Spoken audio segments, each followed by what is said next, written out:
And welcome to Interfaith Community Sanctuary, and this is our fourth Sunday of the month of October. And I appreciate you all joining me because on these fourth Sundays, we together, we seek to deepen our understanding of our discernment for this year, making a home for the mystic heart. And we try to deepen our understanding and our commitment to that process. And also, it's a time and space where we can help one another in that journey, that search, whatever you want to call it. As we explore ways that we can help each other through contemplation and self-surrender, that we can find that unity with the divine that is at the core of making a home for the mystic heart. And each month we have an emphasis, and the emphasis this month is on concentration. And so we're going to look a little bit at how concentration can help us with that goal of making our home for the mystic heart. But first, as is our tradition here at Interfaith Community Sanctuary, we begin by inviting in our ancestors. And I was thinking that this week brings us Halloween, which my understanding is that it originated as a Celtic festival, Samhain, as well as this week also brings the Mexican celebration of Dia de los Muertos. So this is a time when it's believed that the veil between the living and the spirit world is at its thinnest. So it's only appropriate that we keep that in mind as we invite in our ancestors today. And to speak a little bit more about that today and to invite in our ancestors is our good brother, Rich.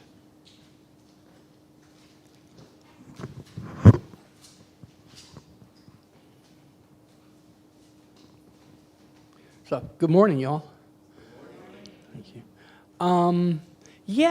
First thing I want to do, before I bring in the ancestors, and I want to talk a little bit about Dia de los Muertos and Samhain, is to remind us all that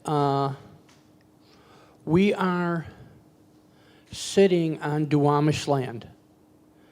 And, this land was never really ceded to us. We just sort of moved in.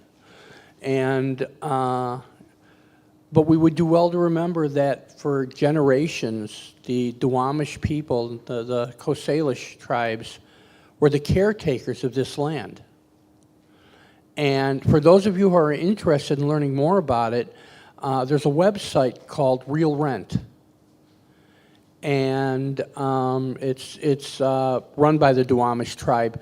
It's also good for us to remember the Duwamish tribe has yet to be recognized by the United States government. So they don't get a lot of the benefits that other tribes who have been recognized do get. And so there's a movement towards having them recognized as well. That being said, I also want to say a little bit about the fact that, yes, Samhain is coming up, or as we thought of it when we were little, Halloween. But Samhain is a time in Celtic spirituality and in neo-pagan spirituality now, where it's believed that the veils between the living and the dead thin. So it's a time when, it's a liminal time where you can get, things, from that side coming to you, and you can send things over to that side. That's, the Mesoamerican holiday of Dia de los Muertos is based on the same thing. And it's interesting because around the same time, next, that'll be, I think it's either Thursday or Friday. Pardon? Thursday it is, okay. And then that Sunday is All Saints' Day in the Christian church. That's not a coincidence. Back in the 500s, there was a pope named Gregory. They called him Gregory the Great. And at this time, much of Europe was still following the indigenous religions of Western Europe at that time. And he was looking to try and convert people to Christianity. And he said, One thing that we can do is to set our holidays up right around the time of these pagan holidays. You know, biggest example we can come up with is Saturnalia and Christmas. Well, Samhain is huge in Western Europe, or was huge in Western Europe, and so they decided that they would start the Feast of All Saints on the same day. And so, really around that time. That being said, I also want to take this time to welcome in our ancestors. Those of you who follow Sufism know that there's something in Sufism called a silsila. And what a silsila is depending on what version of Sufism you follow, be it Inayati or Mevlevi or so forth, there is a list going from the Prophet Muhammad on up to modern times of all of the teachers of that order, and that's called the silsila. So you can follow it back. It's kind of, those of you who come from a Catholic or Orthodox background in Christianity will recognize this as like apostolic succession. And it's the same type of thing, but I would like to say that all of us, everyone in this room, has their own silsila. You can trace back to your ancestors, not just necessarily blood relatives, but friends, teachers, influences that you can trace back that have led you to where you are today. So this is the time to welcome them all to come and join us here today and to be with us in spirit.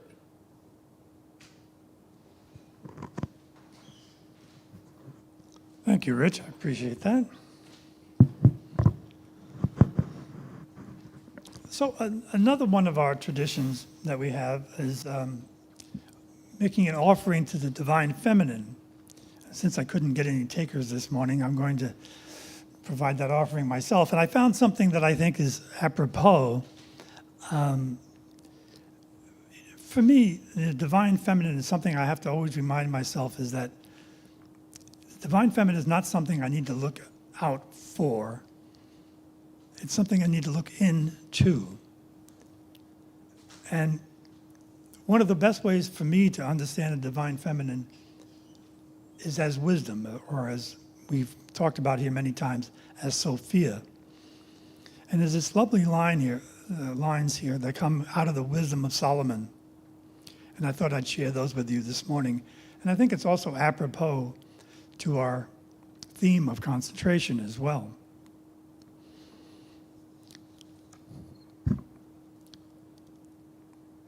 Wisdom is radiant and unfading, and she is easily discerned by those who love her and is found by those who seek her.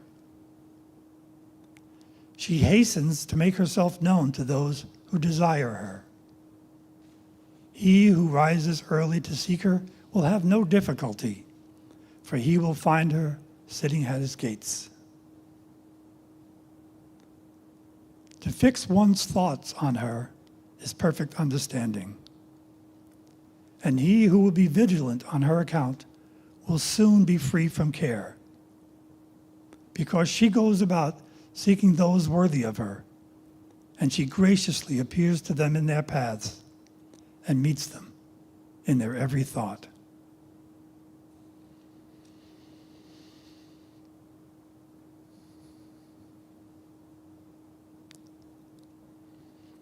So going from the sacred to the profane, we also have another tradition here, and that is sharing our wealth. And we share our, would somebody mind getting the basket? And we'll pass the basket. But it's also important to remember that there's other ways of sharing our wealth. Clearly, the monetary contributions are important and necessary to keep this sanctuary going. But there are other ways that we share our wealth, especially our wealth of experience and knowledge. And that brings me to the fact that there's so many offerings here that people take time out of their lives to lead different offerings. And it's really a delight. And so we have a number of upcoming gatherings, and I don't want to go into great length, but I thought it's only fair that I mention, at least briefly, the ones that are coming about this week. Just keep us in our minds.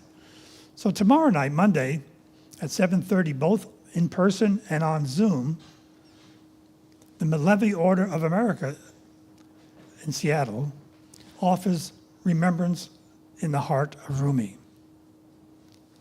Tuesday at 6:30, the CWIS Women's Medicine Circle, they meet on Zoom. And also on Tuesday and again on Wednesday on Zoom, again, a group meets to explore the mystical poetry of Rumi's Mathlawi. Thursday, here in person, we hold a small contemplative gathering known as Sitting in Silence.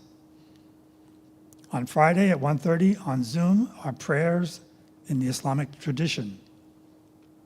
On Saturday, our brother Jamal has his class, Living a Spiritual Life in a Mundane World. Next Sunday at 10, our guest speaker for our guest speaker service for November will be Judith Laxer, a teacher, spiritual counselor, and the founding priestess of Gaia's Temple. And also something important is following our next Sunday's guest speaker service, we'll be holding our guiding council, our monthly guiding council meeting. And I think most of you know this, but the guiding council is the critical decision-making circle for all the practical and spiritual matters concerning our community. So we urge all members to make an effort to attend, and also we invite guests as well. They are most welcome. Looking ahead just a little bit, but just to give you a heads up, on Election Day, November 5th, we will be keeping our house of worship open, offering a sanctuary, as our name indicates. Having it open as a safe and sacred space, open to all. I think we're going to open it to the community as well if they want to come in, for quiet contemplation and silent prayer on what may prove to be a very stressful day.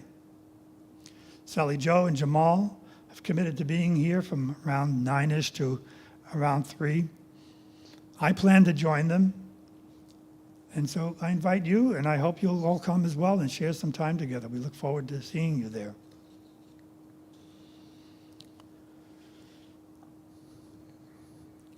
All right. So over these last several months, we've been speaking how the practice of mindfulness and how creating a practice of mindfulness for oneself can help us in this making a home for our mystic heart. But whether we're making a home for divine unity in the mystic heart, or are just simply restless for clarity in this haze of uncertainty these days, pausing to engage in the present, in a meditative process, a mindful process, can certainly be of help. We have this book that we've been reading, Into Spiritual Meditation by Edward W. Bastian, and Reverend Karen, she selected it as, let's call it a companion piece to our discernment for this year, Making a Home for the Mystic Heart. And when we're speaking about meditation,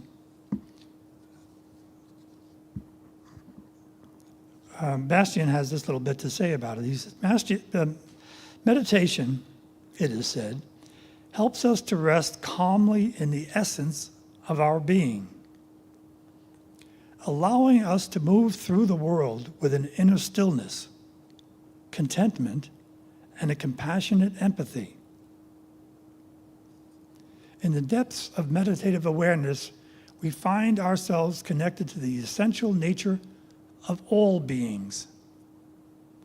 We realize that our welfare is intimately connected with that of others, so we are compelled to help them as we would help ourselves. Thus, meditation is a key for unlocking the inner treasury of personal peace and happiness. So obviously we have a choice. We can be present, attentive, aware of ourselves and our actions, or we can simply allow ourselves to be swept away in the rapid currents of daily life. The trouble with that is that when we do that, we often make rash and even destructive decisions whose actions can be hurtful or harmful to others. And also keeps us from achieving the happiness we deserve. So again, we have a choice. There is this legendary meme of a Native American Cherokee elder sitting with his grandson teaching. And it goes like this. I have a fight going on in me, the old man said. It is taking place between two wolves. One is evil. He is anger, envy, sorrow, regret, greed, arrogance, self-pity, guilt, resentment, inferiority, lies, false pride, superiority, and ego. The grandfather looked at his grandson and went on. The other embodies positive emotions. He is joy, peace, love, hope, serenity, humility, kindness, benevolence, empathy, generosity, truth, compassion, and faith. Both wolves are fighting to the death. The same fight is going on inside you and me and every other person. The grandson took a moment to reflect on this. At last, he looked at his grandfather and asked, "Which wolf will win?" The old Cherokee gave a simple reply, "The one you feed." So it is with us. We have more power over happiness than we think we do. The Dalai Lama tells us, happy people build their inner world. Unhappy people blame their outer world. But perhaps it's about what we have an appetite for. We can start living more intentionally, developing a mindfulness practice and use it in our daily decision making, or for a catalyst for personal transformation. We can help ourselves be more content with life, and we can then be in a better position to help those who are around us when we are present more often. But as is said by one of my favorite quotes, and this one from Richard Wagamese in his book, Embers, One Ojibwe's Meditation, he says, "Nothing in the universe ever grew from the outside in." So as Rumi says, submit to a daily practice. Your loyalty to that is a ring on the door. Keep knocking, and the joy inside will eventually open a window and look out to see who's there. So the wolf we decide to feed in our own life will ultimately determine how we live our life and what happiness we enjoy. Since meditation, a sustainable practice of meditation, will help us embody those positive emotions. And we needn't be intimidated by this whole idea of creating a mindfulness practice. Mindfulness is just a mental practice of focusing on the present moment in a non-judgmental manner. It is simply the intention to focus our attention. And focusing our attention can be simply called concentration. And we have shared a number of mindful meditations over these 4 Sundays. And there'll be far more to choose from as well. And the practice that we choose doesn't matter. Again, from Bastian, he says, The question of whether one technique is better than the other, or if a different technique leads us to different ends, is much less important. I am more concerned with making the practice of meditation more personally effective. So concentration in particular is critical in developing, especially in the beginning, our meditative practice, because it allows us to focus on a single point, like we've done before with our breath. Because with concentration, our minds are less likely to wander, making it more simple and easy to be present. And we need a fixed point. We need something to help us evaluate our mind. It's like when we're trying to determine the speed of clouds moving in the sky. It's more helpful if you have something that's fixed to look at. And when you see the clouds moving against it, it's easy to tell the direction, and it's easy to tell the speed. And the same is with us if we're mindful and concentrating. And we can be mindful of the comings and goings of sensations and perceptions. And so if we have to maintain this kind of fixed awareness.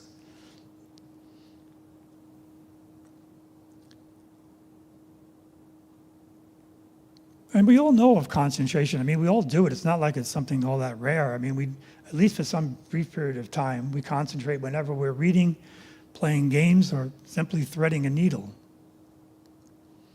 And developing a regular meditative practice is easier than most people think. I mean, we can just start by doing it a few minutes a day. It doesn't have to be anything elaborate.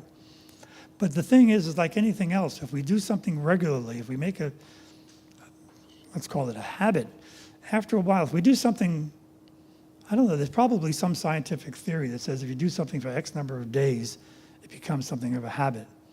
But if we just set aside 5 minutes a day to make a commitment to doing mindful meditation, in time,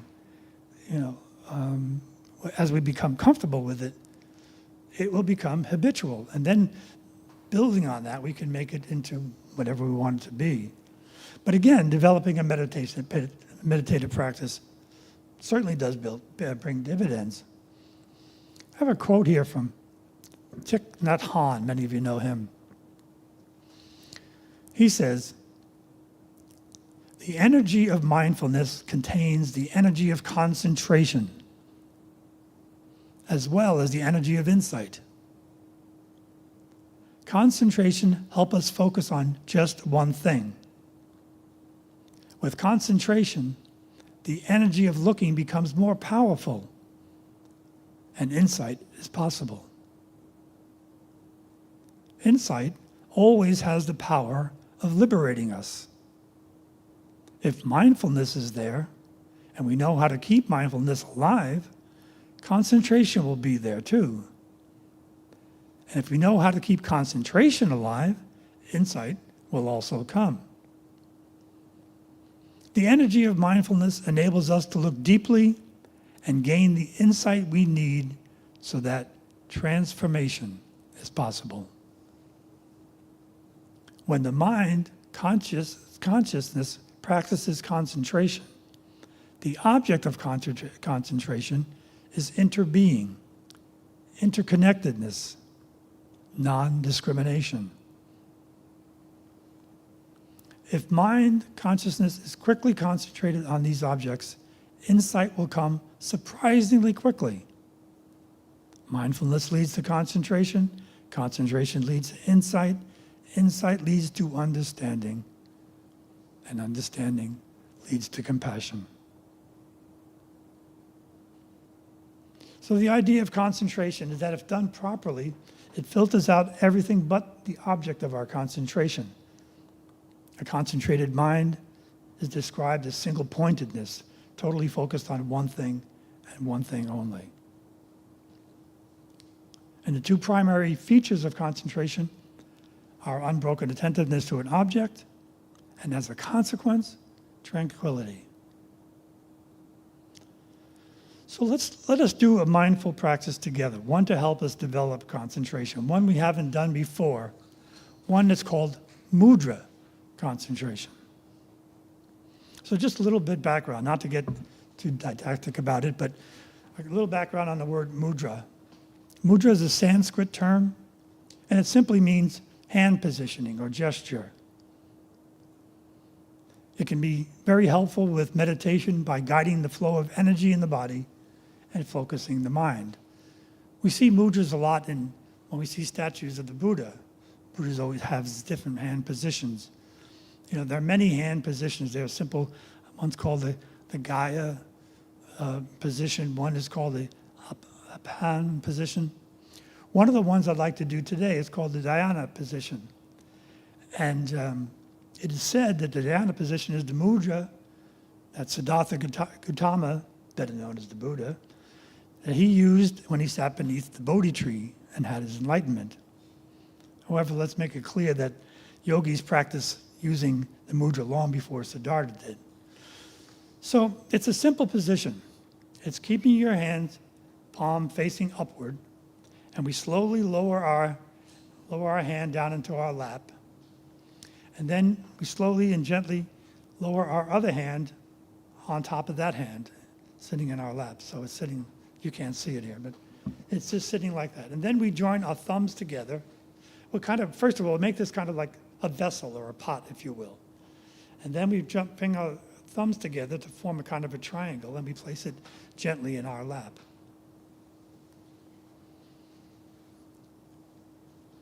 Now this kind of balances the dual nature of the mind as well as joining the 5 elements. It brings balance to the 2 sides of our body and our brain, and it quiets the mind. This symbolizes also that you're ready to receive energy or whatever nature has to bring. So now, if you will, we'll do this little mindful meditation, keeping that mudra, that hand position, in your lap. And now keeping your eyes open. Mentally focus. Look down and center your attention on your hands, your mudra, without losing awareness of your breath. Breathe slowly and deeply. There's no need to control your breath, just let it come and go naturally as you let your body relax. Let your arms relax, your shoulders relax. Let your feet and legs relax. Just concentrate now on your hands, your mudra, and just breathe.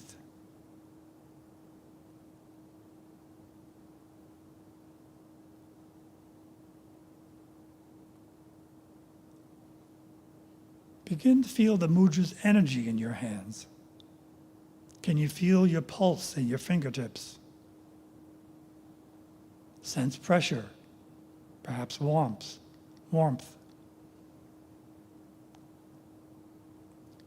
Maybe a tingling in the palms. Just concentrate.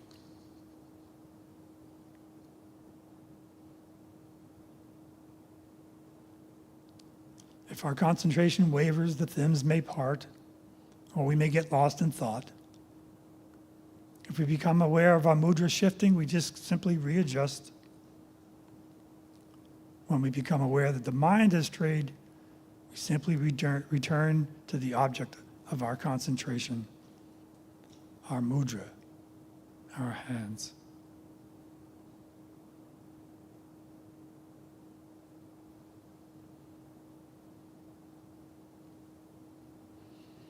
I find it constructive to not be concerned with how long we maintain our concentration, and certainly not getting upset with what we see as lack of resolve, because getting frustrated with ourselves while trying to meditate is the best way to make us hate it and cease doing it. Rather, we should congratulate ourselves on recognizing that our concentration has wavered, that our mind has strayed. because that's the very recognition that we call mindfulness.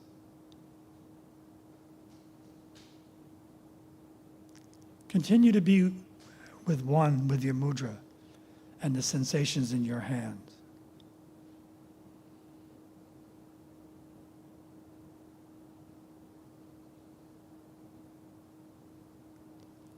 Now, if you will, close your eyes, but try to continue to hold the image and the sensation of your mudra in your awareness as you continue to breathe.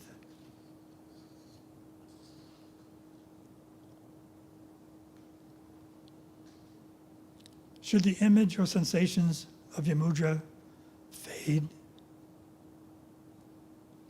feel free to open your eyes and reconnect with your hand as often as you need to.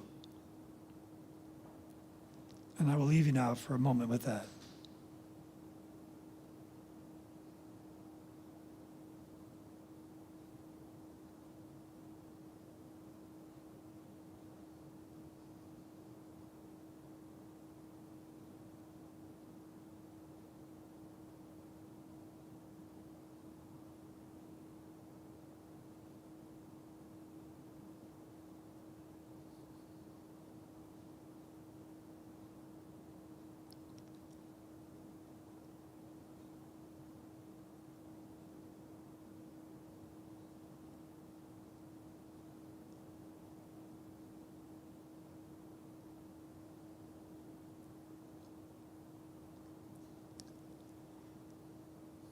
In a minute, I'll ring the bell to end this practice.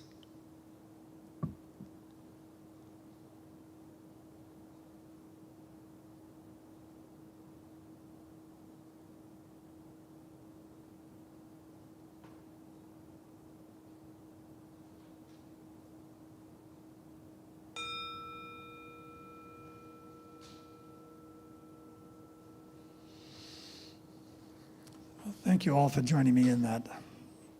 Just one more of the many different mindfulness practices. And sometimes I find that concentrating on things that are in motion, even if it's the breath, it's kind of hard to lock down sometimes, especially if my mind is really going crazy. And having some fixed object to meditate on, like the hands, which are always available, is really a nice thing to have as a fallback. So now we'll have a musical interlude if Steve will be so kind as to provide us with another joy.